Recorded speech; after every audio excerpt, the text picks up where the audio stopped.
G'day guys and welcome back to the Great Rugby League podcast. I am your host Ados.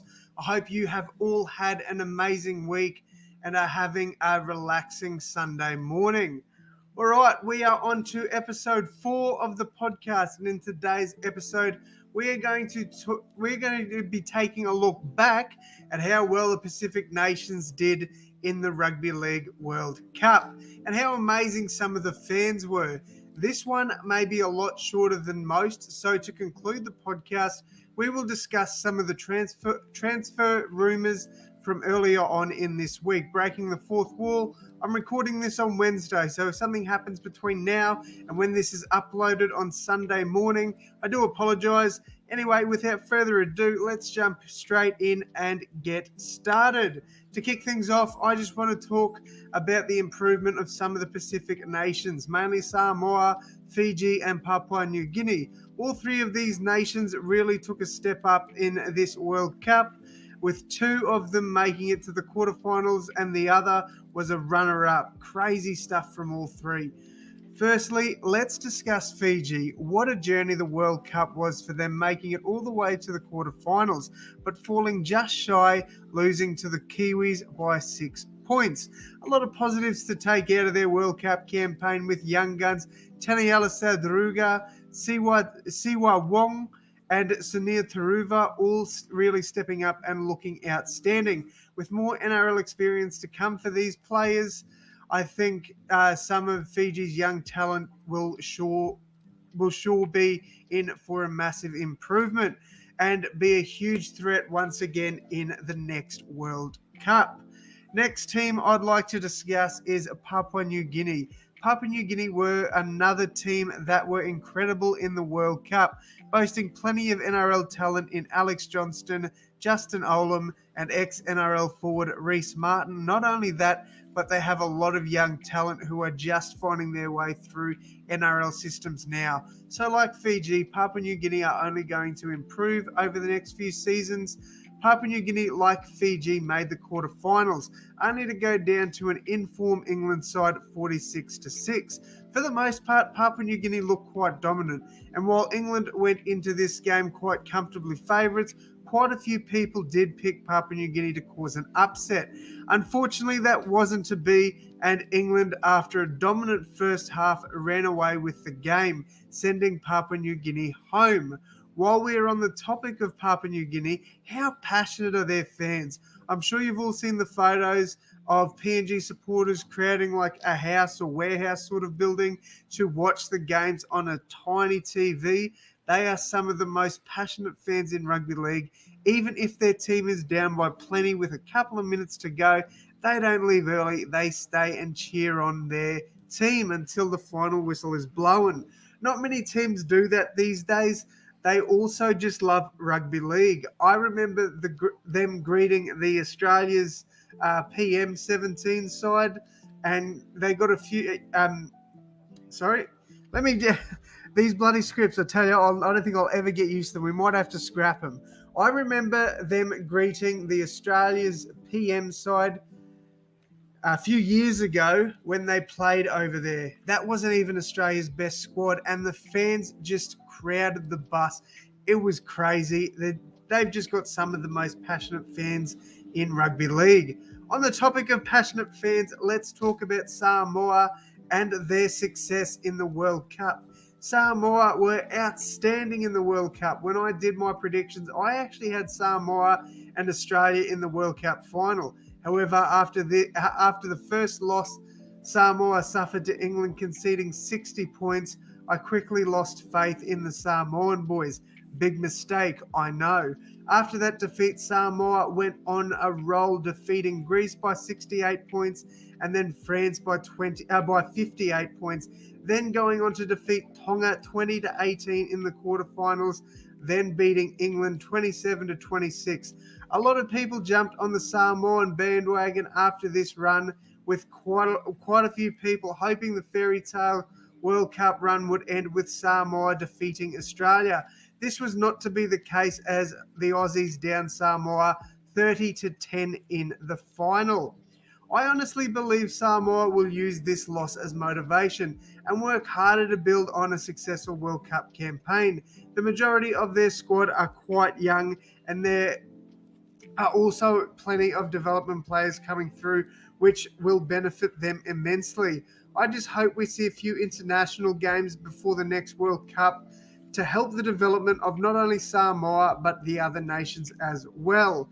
Before we wrap up the Pacific Nations portion of the podcast, I just want to give a massive wrap to Samoan fans for their support of their nation.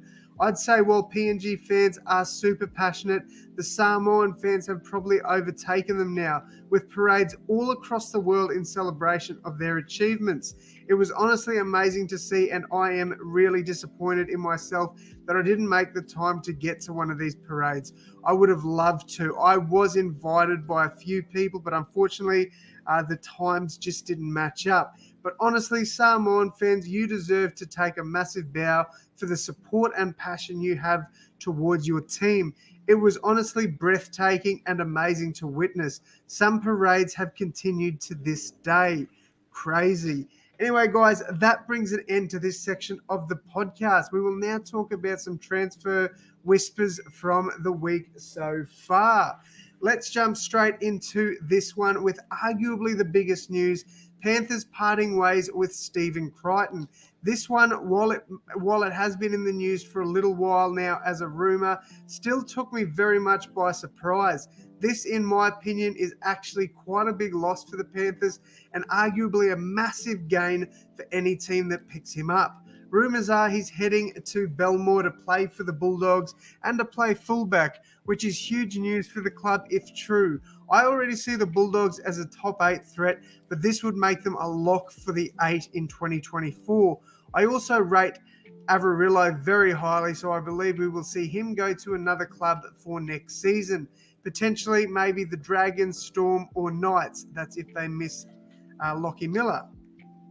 Speaking of Miller, the next bit of news we're going to talk about is Lachlan Miller from the Sharks. Lockie Miller is expected to go to the Knights. Now, I rate Bailey Hodgson fairly highly, but nowhere near as highly as I rate Miller. Miller looked brilliant in the games he played for Cronulla, and I think a move to the Knights would benefit both parties. The Knights moving Ponga to 5'8" are now in the lookout for a fullback, and Lockie Miller is the perfect candidate in my opinion. I'm hearing the Sharks want a player swap, and I heard Kempy and the boys discuss how good Kurt Mann would be at the Sharks. I must say I very much agree with this. I think Kurt's potential could be unlocked as a utility for the Sharks, and if a deal like this gets done, I think it's a win-win for both parties. All right, next player to discuss is English winger Dom Young. After his success in the World Cup, it was obvious several clubs would be chasing him. And after hearing reports that the Rabbitohs and Sam Burgess are going in hard for him, that really makes me happy. What we lack is a quality outside back. Whether we sign him to play centre or wing, it's definitely going to be an upgrade. Don't get me wrong, I love Isaiah Tass and Isaac Thompson, but this is an international outside back we're talking about. Honestly, if we can pull this off for a reasonable price, that will be huge. Think about this backline: Trelmit, AJ, Young or Tass in the centres with Stretch, Campbell Graham that is, and or Dom Young or Thompson on the other wing. Like, that's elite. That's insane. But obviously there are more clubs interested in Dom Young, but the one I've heard the most is the Rabbitohs are going in hard for him. So I do expect the Rabbitohs will pull off this signing. Right, next up, this isn't a confirmed rumour, but it's assumed it's going to happen. It's very likely at least, and that is Jaden Campbell leaving the Titans. After the Titans released their apparent spine, it was pretty obvious that Campbell would have been frustrated, leaving the explosive fullback out of the starting squad and giving him a bench spot. Now, for me, I actually quite like the move. Brimson at his preferred fullback position, Foz at 5'8", Tanner Boyd at halfback, and the other new recruit, Sam Verrills at dummy half. I think it's a smart and wise move, especially building for the future. Tanner Boyd can learn so much from Foz, and I really do think that that's going to help the Titans. But this should have been kept behind closed doors until at least the trials. I honestly think this is going to build hostility between the Titans and Campbell, and we could see Campbell leave for a rival club or even, unfortunately, the Super League, possibly. I honestly don't see him being a Titan for much longer, especially especially after all this has surfaced. All right, next up, Ricky Stewart attempts to poach David Fafita. Not saying I call this, but if you listened to my Bold Predictions podcast last week, I do say I think Fafita will end up on the Raiders. It looks as if this may be happening. Obviously, at the moment, it's just rumors, gossip, and the media blowing stuff up, but it's still getting around, and I honestly believe this would be a very good move for not only David Fafita, but both the Titans and the Raiders. I think the Raiders can definitely unlock the best of David Fafita. All right, finally, we've got a fresh rumor that dropped today, literally just a couple of hours ago at the time of recording this. This is how the article reads. Melbourne Storm prop Nelson Asafa-Solomona has recently been connected with a potential move to the Canterbury Bankstown Bulldogs. The New Zealand-born forward has impressed onlookers with a shift to the edge towards the latter stages of the 2022 season, while the 26-year-old was previously linked with a code swap to rugby union due to his stance on vaccines. Asafa-Solomona will be off contract following the 2023 season. According to the Daily Telegraph, the Storm were reportedly unaware of any rival offers being thrown at the Kiwis prop. Amid the speculations, the Bulldogs have him on their radar. Wow, if the Bulldogs sign Crichton and Nelson Asafa-Solomona, in my mind, they go from finals contenders to premiership contenders in 2024. That's crazy. All right, guys, that'll wrap things up for episode 4 of the podcast. I hope you've enjoyed it so far, and I honestly appreciate you all for tuning in. I'd like to thank you all for listening on YouTube. Make sure you leave a like and subscribe. Also, comment if you are enjoying it or if there's anything you want me to change or add. I'd love to hear from you guys and get your feedback. To all you legends tuning in on Spotify, thank you. For my debut over on Spotify, things were moving kind of slow at the start, but are rapidly speeding up. I've seen an increase viewers by over 33% last week, so thank you so much. Once again, guys, thank you all so much. And as always, my friends, I will see you in the next one. Thanks, guys.